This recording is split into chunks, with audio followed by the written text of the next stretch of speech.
Hello, and welcome back to the AI Learning Place. This is a series where curious agents like us dive into the fascinating world of artificial intelligence. Each week, we explore different AI topics, from the very basics to the latest cutting edge advancements that are shaping our world. Last week, we looked at how neural networks learn using gradient descent, how they adjust their settings step by step to get better at making predictions. But this week we're going even deeper. We'll explore the core learning algorithm behind neural networks, which is backpropagation, and how it helps these systems to improve accuracy and performance. But that's not all.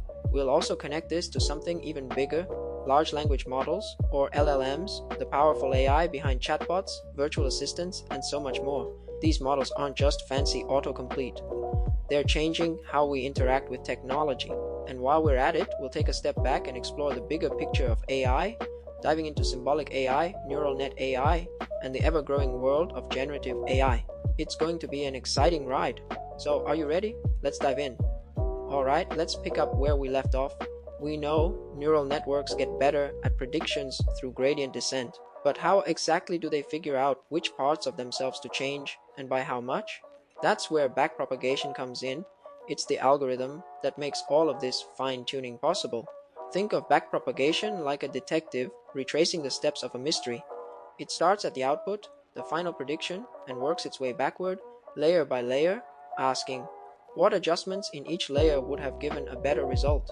Every neuron shares a little responsibility for the final outcome, and backpropagation figures out how much each weight and bias contributed to any mistakes.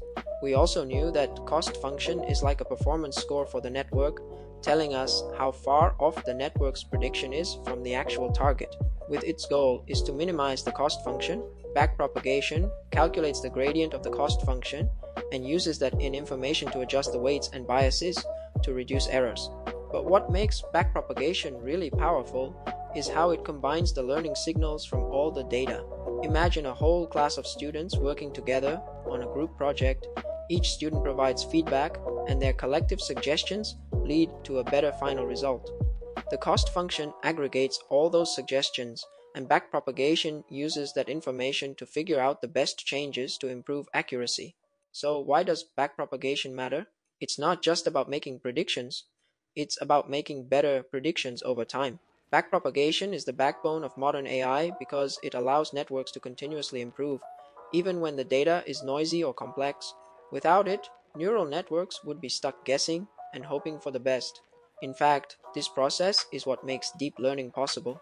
When you hear about AI breakthroughs in things like self-driving cars, speech recognition, or medical diagnosis, you can bet that backpropagation played a key role in those systems learning and adapting.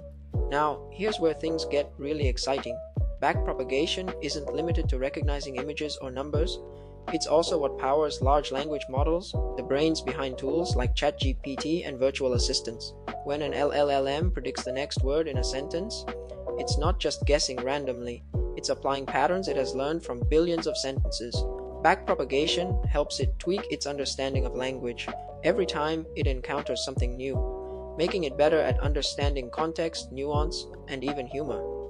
And the more the model learns, the more human-like its responses become. Backpropagation is constantly at work behind the scenes, ensuring that each iteration of the model is more refined than the last. Backpropagation is like the heart of how neural networks improve. It helps the network correct its parameters layer by layer, making small adjustments with each step until it becomes more accurate. And thanks to stochastic gradient descent, it can learn efficiently without wasting too much time. Alright, now that we've got a solid grasp on backpropagation, you might be wondering, how does AI manage to process massive amounts of data without taking forever?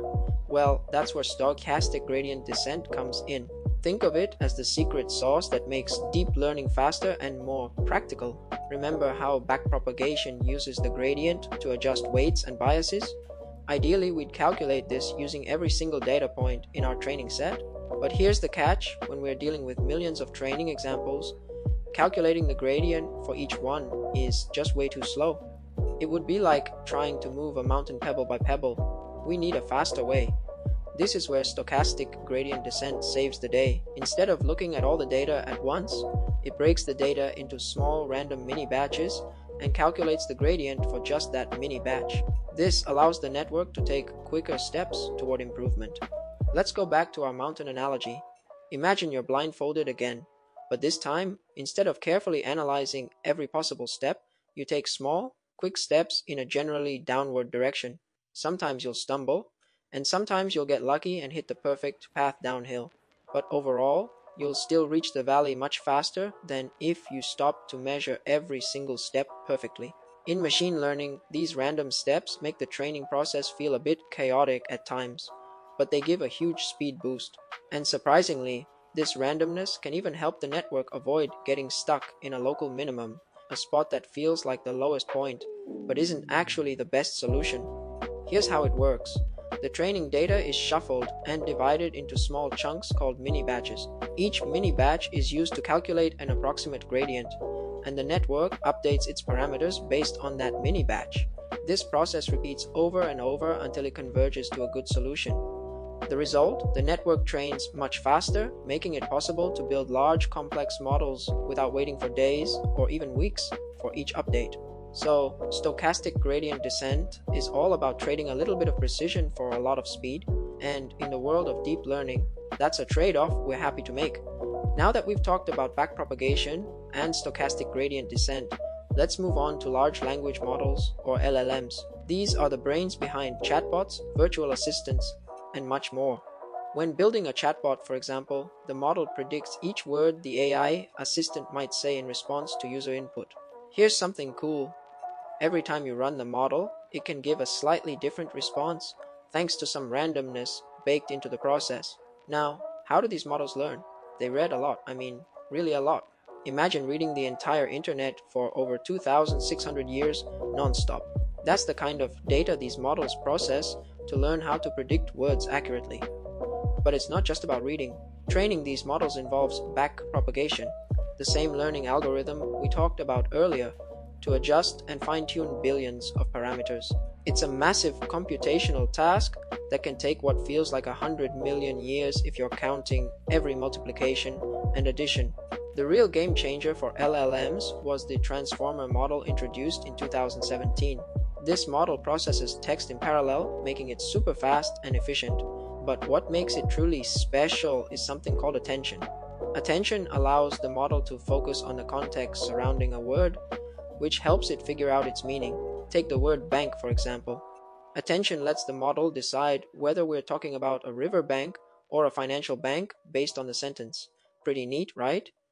Another key feature is the feed-forward neural network, which helps the model store and learn patterns about language. With multiple layers of attention and feed-forward operations, the model refines its understanding of the text, leading to highly accurate predictions. So why do LLMs feel so human-like when they respond? It's because their predictions are based on patterns learned from huge amounts of text, combined with reinforcement learning from human feedback. This process makes them more helpful and less likely to give irrelevant answers. And here's the exciting part. These models can generate truly fascinating responses. Sometimes, they even surprise researchers with how creative or insightful their answers are. It's a great example of how AI is evolving beyond just following simple rules. What do you think? Will LLMs continue to change how we interact with technology? Let me know in the comments. Alright, now that we've explored large language models, let's take a step back and zoom out to see how they fit into the bigger picture of artificial intelligence. Did you know there are different types of AI, each with its own approach to solving problems? Let's break it down. First up, we have symbolic AI, the classic old-school AI. Think of Deep Blue, the chess-playing computer that famously defeated the world champion. Symbolic AI is all about using logic, rules, and algorithms to solve problems. It's great for tasks like playing board games and proving mathematical theorems. But here's the catch, it struggles with the messy, unpredictable nature of the real world. Symbolic AI needs everything to be neatly defined, which isn't always possible when dealing with complex problems like understanding language or recognizing images.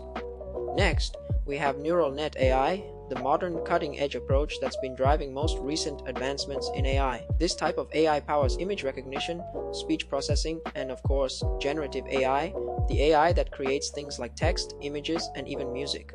Remember backpropagation and how neural networks learn? Well, that's exactly what's happening behind the scenes in neural net AI. It mimics how our brains process information, making it perfect for more intuitive tasks like identifying objects in photos or generating human-like responses in chatbots. And speaking of generative AI, this is where large language models really shine. They're like digital artists and storytellers. These models create new content based on the patterns they've learned from massive amounts of data, whether it's text, images, or even custom soundtracks. For example, an LLM can take a prompt like "Tell me a bedtime story about space pirates" and generate a completely original story. The same technology powers image generation models that create stunning visuals from just a simple text description. Here's the cool part. Each type of AI has its own strengths and weaknesses, but they don't exist in isolation. Often, they work together, combining the best of different approaches to build hybrid AI systems. Imagine blending the precision of symbolic AI with the creativity of generative AI. That's where things get really powerful. It's like assembling a superhero team. Each one brings unique abilities, and together they can solve problems that no single approach could handle alone. And that's our wrap up for today's AI adventure. We started by exploring how neural networks improve with backpropagation, giving us a deeper understanding of how AI learns and evolves. Then we discovered large language models, the powerhouse behind chatbots, virtual assistants, and creative AI. Finally, we zoomed out to see the bigger picture, comparing different types of AI like symbolic AI, neural net AI, and generative AI. Each one brings something unique to the table, and when they work together, the possibilities are endless. If you enjoyed this video, hit the like button, subscribe to the AI Learning Place, and turn on notifications so you won't miss our next deep dive into AI topics. We've got plenty more exciting things coming up.